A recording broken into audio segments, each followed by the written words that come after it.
Ex-convict always ate alone, but the CEO's daughter sat next to him and asked a question. The cafeteria fell silent when Marcus entered through the back door at exactly 11:47 a.m., 3 minutes before the lunch rush. He kept his head down, tray gripped tight between calloused hands still bearing scars from years behind bars. The other workers at Henderson Manufacturing scattered like startled birds, leaving a 5-foot radius of empty tables around wherever he sat. Nobody wanted to eat next to the ex-con. Marcus was 34 years old, though prison had aged him beyond his years. 6 months ago, he'd walked out of Westfield Correctional after serving 8 years for a crime that still burned in his chest like acid, wrongful conviction for armed robbery he never committed. The real thief had been his former best friend, who testified against him to save his own skin. Marcus lost everything: his freedom, his reputation, his fiancée who stopped visiting after year 2. Now he worked the graveyard maintenance shift, the only job an ex-felon could get, scrubbing toilets and emptying trash bins while everyone else slept.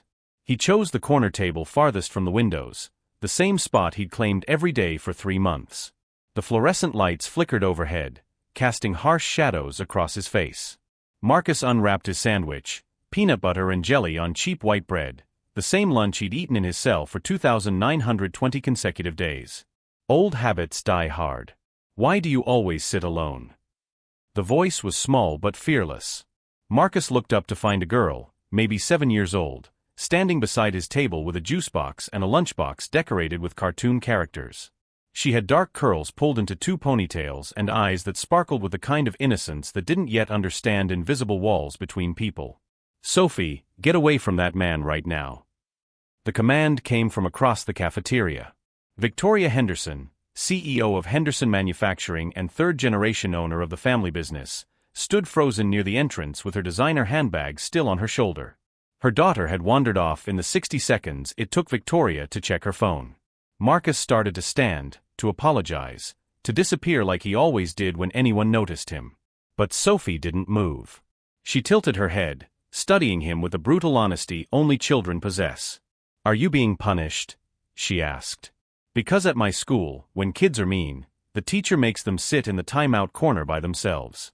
Is that why nobody sits with you?" The question hit Marcus like a physical blow. His throat tightened. 8 years of keeping his head down, of accepting society's judgment, of believing he deserved the isolation, all crystallized in that one innocent question from a child who didn't know she just voiced the thought that haunted him every single day. Victoria rushed over, her heels clicking sharply against the tile floor. "Sophie, I'm so sorry, mister," she trailed off, realizing she didn't know his name. In 3 months, the CEO had never once spoken to the night janitor. "Reed. Marcus Reed, ma'am." His voice came out rougher than intended. But Sophie wasn't finished. She climbed onto the chair across from him before her mother could stop her. "You didn't answer my question. Are you bad, or is someone being mean to you?" Marcus felt something crack inside his chest, that armor he'd built to survive prison and the cruel world outside it. This child saw what no adult could, the difference between guilt and punishment, between deserving isolation and having it forced upon you. And in her question lived a truth he'd been too broken to voice. He'd been punished for 8 years for someone else's crime, and now he was still being punished every single day by a society that would never let him forget. Before you continue with this story of redemption and justice, subscribe to our channel. This journey is just beginning, and you won't want to miss how one innocent question becomes the catalyst for exposing a truth that will shake an entire community. Victoria stood motionless, her hand still reaching for her daughter's shoulder, but something in the man's expression made her pause. She'd built a billion-dollar empire on reading people, and the face staring back at her daughter wasn't the face of a dangerous criminal. It was the face of someone drowning in plain sight while everyone walked past. "Sophie, we need to go." Victoria's voice came out sharper than intended. But her daughter remained seated, waiting for Marcus to answer her question. Marcus looked down at his scarred hands. "I'm not bad, kid. But people think I am. So yeah, I guess I'm being punished." "For what?" Sophie's innocence was relentless. "Sophie, that's enough," Victoria interjected, finally pulling her daughter from the chair. But as they walked away, she glanced back. Marcus had returned to his sandwich, shoulders hunched as if trying to make himself invisible. Something about the scene disturbed her in a way she couldn't name. That afternoon, Victoria sat in her corner office overlooking the factory floor, unable to focus on quarterly reports. She pulled up the employee database and typed Marcus Reed into the search field. Night shift janitor. Hired 3 months ago through Second Chance Employment Program. Previous employer, none listed. Education, high school. Background check, criminal record disclosed. She clicked the attachment. Armed robbery. 8 years at Westfield Correctional. Released 6 months ago. Victoria's stomach tightened.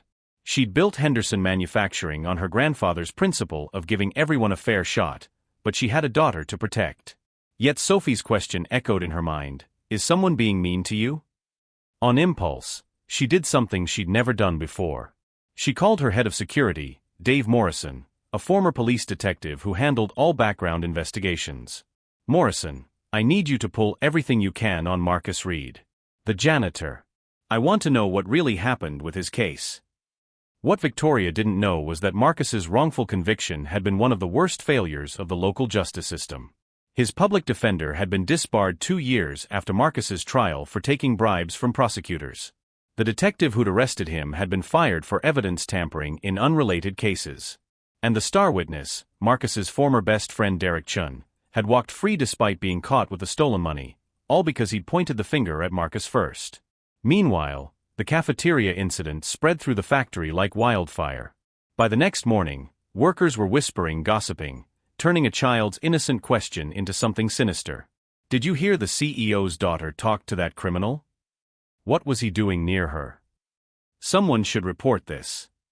The antagonist wasn't a single person. It was something far more insidious, collective prejudice, the invisible force that had followed Marcus since his release. It lived in the way people crossed the street when they saw him coming. It breathed in the silence when he entered a room. It thrived on fear, assumption, and the comfortable lie that anyone with a record deserved whatever isolation they endured. But there was also a human face to this cruelty. Derek Chun, now a successful regional manager at a competing firm, had built his entire life on the lie that sent Marcus to prison. And when Derek heard through mutual contacts that Marcus was working at Henderson Manufacturing, an old fear awakened. What if Marcus talked? What if someone started asking questions? Derek made a phone call to the Henderson HR department, posing as a concerned former employer. I feel obligated to inform you that Marcus Reed has a history of threatening behavior toward coworkers. He's dangerous. You should reconsider his employment, especially with families visiting your facility. The seeds of doubt were planted. The machinery of judgment began turning again, ready to grind Marcus down one more time. But this time, something was different. This time, someone with power had started asking questions. And sometimes, that's all it takes for truth to find its way into the light. Dave Morrison pulled Marcus's file with growing unease. Something didn't add up. The conviction was 8 years old, but the case details were thin, suspiciously thin for an armed robbery. The arresting officer's name made him pause, Detective Raymond Walsh, forced into early retirement after an internal affairs investigation. Morrison made calls. He contacted the Innocence Project, the original public defender's office, even Westfield Correctional. Each conversation revealed another crack in the foundation of Marcus's conviction. The fingerprints at the scene didn't match Marcus's. The supposed weapon was never found. The timeline didn't work. Mrs. Henderson, Morrison said 3 days later, laying a thick folder on her desk. You need to read this. Marcus Reed shouldn't be working night shifts as a janitor. He shouldn't have spent a single day in prison. Victoria opened the file. Crime scene photos. Police reports riddled with inconsistencies. Witness statements that contradicted each other. And at the center of it all, one name appeared repeatedly, Derek Chun, who had walked away with immunity in exchange for his testimony against Marcus. Derek Chun, Victoria repeated slowly. Wait.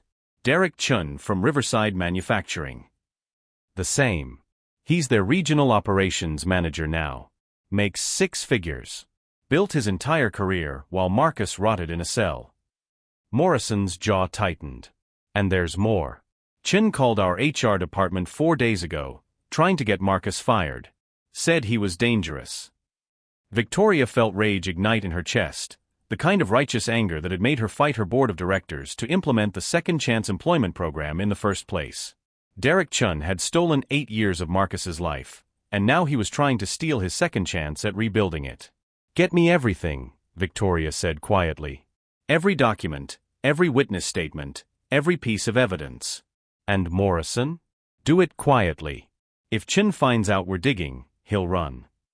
Over the next 2 weeks, Victoria did something she'd never done before. She became an investigator. She reached out to Marcus's original lawyer, now disbarred but willing to talk off the record. She contacted the Innocence Project attorney handling wrongful conviction cases. She hired a private investigator to track down the convenience store clerk who'd witnessed the real robbery but had been too afraid to testify. Marcus knew none of this. He continued his night shifts, cleaning floors and emptying trash, unaware that the CEO whose daughter had asked him one simple question was now fighting a battle he'd given up on years ago. But Derek Chun was getting nervous. His HR contact told him that Henderson Manufacturing's head of security had been asking questions about an old robbery case. Derek's comfortable life, built on lies, was suddenly feeling very fragile. He called an old friend from the district attorney's office. "I need you to make a problem go away," Derek said. "There's someone asking questions about that Reed case from years ago. Can you shut it down?" The friend hesitated. "Derek, that case was dirty. You know it. I know it. If someone starts digging, it's going to blow up in all our faces." "Then make sure no one keeps digging," Derek hissed. What Derek didn't know was that Victoria Henderson wasn't just anyone. She was a woman who'd built an empire by refusing to accept no for an answer. And when she called a press conference for the following Monday, announcing a major company initiative, Derek Chen's world was about to collapse in ways he couldn't imagine. Marcus received a strange email that Friday night: "Please report to the main conference room Monday at 9 a.m. Business attire required." He'd never been called to the executive floor before. His hands shook as he read it. Was this the end? Had Derek's poison finally worked? Marcus walked into the conference room Monday morning wearing his only suit, bought secondhand for his parole hearing 6 months ago. His heart hammered against his ribs. The room was packed with people he'd never seen, lawyers in expensive suits, journalists with cameras, and at the head of the table, Victoria Henderson flanked by Dave Morrison and a woman in a dark blazer who radiated authority. "Mr. Reed, please sit down," Victoria said, gesturing to the empty chair beside her. "Not at the back. Not in the corner. Right next to the CEO." Marcus's legs felt weak. "Ma'am, if this is about the cafeteria incident, I never meant." "This isn't about that." Victoria's voice was steady, but her eyes blazed with something Marcus couldn't identify. "This is about justice. 8 years too late, but justice nonetheless." She nodded to Morrison, who opened a laptop and projected images onto the screen behind them. Police reports. Crime scene photos. Witness statements full of contradictions. "Ladies and gentlemen," Victoria addressed the room, 3 weeks ago, my daughter asked a man why he ate alone. That simple question led me to investigate the conviction of Marcus Reed. What I found was a systematic failure of our justice system." The woman in the blazer stood. "I'm Rachel Torres from the State Innocence Project. We've spent the last 2 weeks reviewing Mr. Reed's case. The fingerprints at the robbery scene didn't match his. The weapon was never recovered. The timeline of events was physically impossible based on traffic camera footage that was never presented at trial." Marcus felt the room spinning. "What are you saying?" Torres turned to him, her expression soft. "Marcus, we're saying you should never have been convicted. Derek Chun, the prosecution's star witness, was the actual perpetrator. He cut a deal by testifying against you, and multiple officials looked the other way." The conference room door burst open. Derek Chun stood there, his face flushed red, a lawyer trailing behind him. "This is harassment. You can't just." "Actually, we can." Morrison stood, holding up a thick folder. "We have your original statement to police, Derek. We also have the convenience store surveillance footage that was mysteriously lost before trial. The timestamp shows you entering the store at 9:47 p.m., exactly when the robbery occurred. Marcus was clocked in at work 15 miles away." Derek's face drained of color. You can't prove." "We also have your bank records," Victoria interrupted, her voice cold as ice. "Large cash deposits starting the day after the robbery. And we have testimony from the convenience store clerk who was too terrified to speak up 8 years ago, but is willing to testify now. She identifies you, not Marcus. Derek's lawyer whispered urgently in his ear. Derek stumbled backward, his carefully constructed life crumbling in real time. Mr. Chun, Torres continued, the district attorney's office has issued a warrant for your arrest for perjury, obstruction of justice, and armed robbery. Officers are waiting outside. As police led Derek away in handcuffs, he locked eyes with Marcus. No apology came from his lips, only rage at being caught. 8 years of Marcus's life, stolen for one man's freedom and career. Victoria turned to Marcus, whose face was wet with tears he didn't remember shedding. Marcus, I can't give you back those 8 years. But I can give you this. She slid a document across the table. A full-time position as our facility operations manager. 6-figure salary. Full benefits. And a formal apology from this company for not investigating sooner. Marcus couldn't speak. His hands trembled as he looked at the contract. There's more, Torres added gently. The state has agreed to expedite your exoneration. Your record will be cleared completely. You'll be eligible for compensation under state law for wrongful imprisonment. The journalist's cameras flashed. This would be front-page news. Derek Chun, respected manager, revealed as the criminal who'd framed an innocent man. Marcus Reed, ex-convict, vindicated after 8 years of punishment he never deserved. Sophie burst into the room, escaping her nanny's grasp. She ran straight to Marcus and threw her arms around him. See? I told you someone was being mean to you. But my mom fixed it. Marcus broke down completely, sobbing into his hands while a 7-year-old girl patted his shoulder. He'd survived prison by shutting down his emotions. But this vindication, justice, hope, shattered every wall he'd built. For the first time in 8 years, Marcus Reed could breathe. 6 months after the press conference, Marcus stood in a conference room again.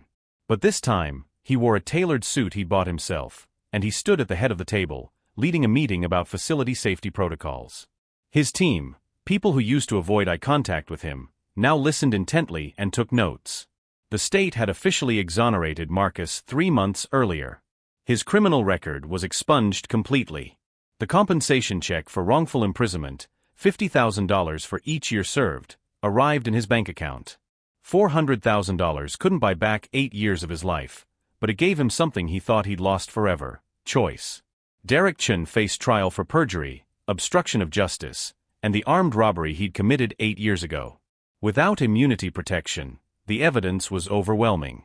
He was sentenced to 12 years in federal prison.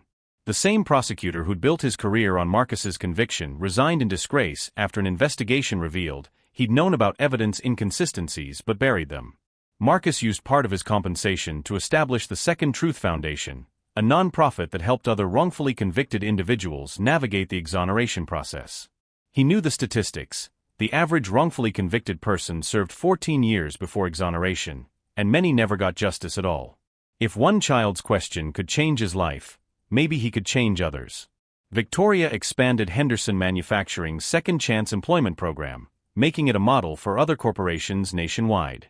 She gave interviews about the power of asking uncomfortable questions instead of accepting society's judgments. My daughter taught me that sometimes the most important thing we can do is simply ask why, she told reporters. Sophie, now 8 years old, had a new friend who ate lunch with her in the cafeteria every Friday. Marcus would bring his lunch to the main cafeteria now, sitting at tables surrounded by co-workers who'd learned his story and seen his character.